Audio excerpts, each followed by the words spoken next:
गरीब बुढ़िया की खीर का जादू। एक समय की बात है, एक गांव में एक गरीब बुढ़िया रहती थी। वह पूरी तरह से अकेली रहा करती थी। उसका कोई भी अपना नहीं था, ना बाल बच्चा, ना कोई रिश्तेदार। सुबह शाम लोगों के छोटे मोटे काम किया करती थी, जिसके बदले लोग उसको पैसे, अनाज, खाने पीने का सामान दे दिया करते थे, जिसको खा पी कर वह अपना जीवन बिताया करती थी। वह अपने जीवन में पूरी तरह से संतुष्ट थी। उसे भगवान से किसी प्रकार का कोई गिला भी नहीं था। दूसरों के सामान के कारण बुढ़िया के घर में तरह तरह का सामान भरा हुआ था। एक बार की बात है, वे अपने घर को खोलकर घर के सामान को धूप दिखा रही थी। उस समय वहां से दो चोर जा रहे थे। जब उन्होंने देखा कि बुढ़िया के घर में तरह तरह का सामान भरा हुआ है, तो उन्हें बड़ा लालच आया और वह सोचने लगे कि इस घर में बुढ़िया तो अकेले रहती है, क्यों न हम आकर इसके घर को ही साफ कर दें। माना कि सामान पुराना है, लेकिन कुछ तो पैसा मिलेगा और यह बुढ़िया अकेली हमारा कुछ बिगाड़ भी नहीं पाएगी। चोरों ने बुढ़िया के कमरे को अच्छी तरह से देख लिया और समझ लिया कि उन्हें किस तरह से बुढ़िया के घर की सफाई करनी होगी। उसके बाद चोर अपने घर वापस चले गए। बुढ़िया बेचारी को सपने में भी यह ख्याल नहीं आया कि उसके घर में भी कोई चोरी हो सकती है, क्योंकि उसके घर में तो खुद के उसके कपड़े भी नहीं थे। सब कुछ गांव वाले उसे दे दिया करते थे, जो वो अपने घर में रख लेती थी।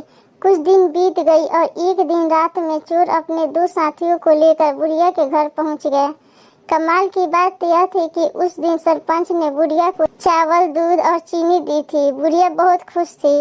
बुढ़िया ने खुशी खुशी अपने लिए खीर बनाई और खीर बनाकर वह उस खीर को चूल्हे पर रख के सोचने लगी कि अभी तो खीर बहुत गर्म है, जब खीर थोड़ी ठंडी हो जाएगी तो आराम से खाऊंगी। और अपने बिस्तर पर लेट गई और जोर जोर से खर्राटे लेने लगी।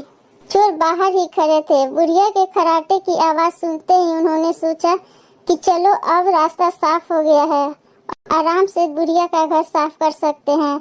वह सब जल्दी जल्दी आकर बुढ़िया के घर मन तलाशने लगे, परंतु कमाल की बात यह थी कि उन्होंने जो देखा था वह बिल्कुल गलत था। बुढ़िया का घर तो सामान से भरा हुआ था, किंतु एक भी सामान साबुत नहीं था।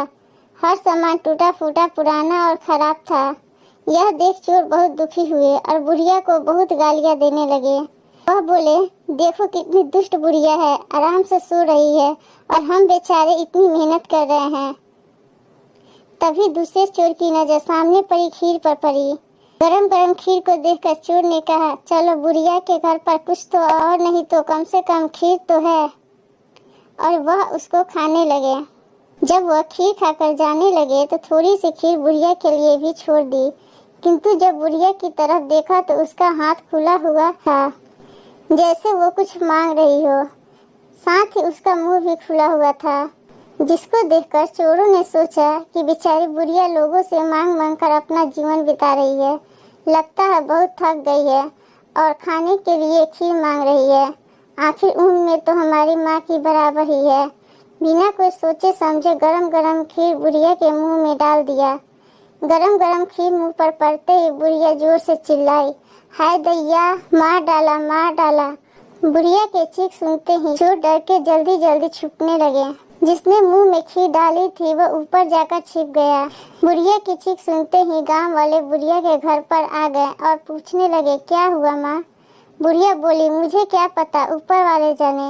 यह सुनते ही छिपा हुआ चोर बोला, अरे मैं क्या जानूं, तुम्हारी चारपाई के नीचे छिपा चोर जाने।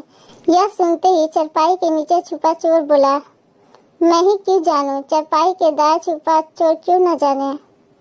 और इस तरह से तीनों चोरों ने खुद ही अपना पता बता दिया और फिर गांव वालों ने चोरों को पकड़कर खूब पिटाई करी और वापस भेज दिया।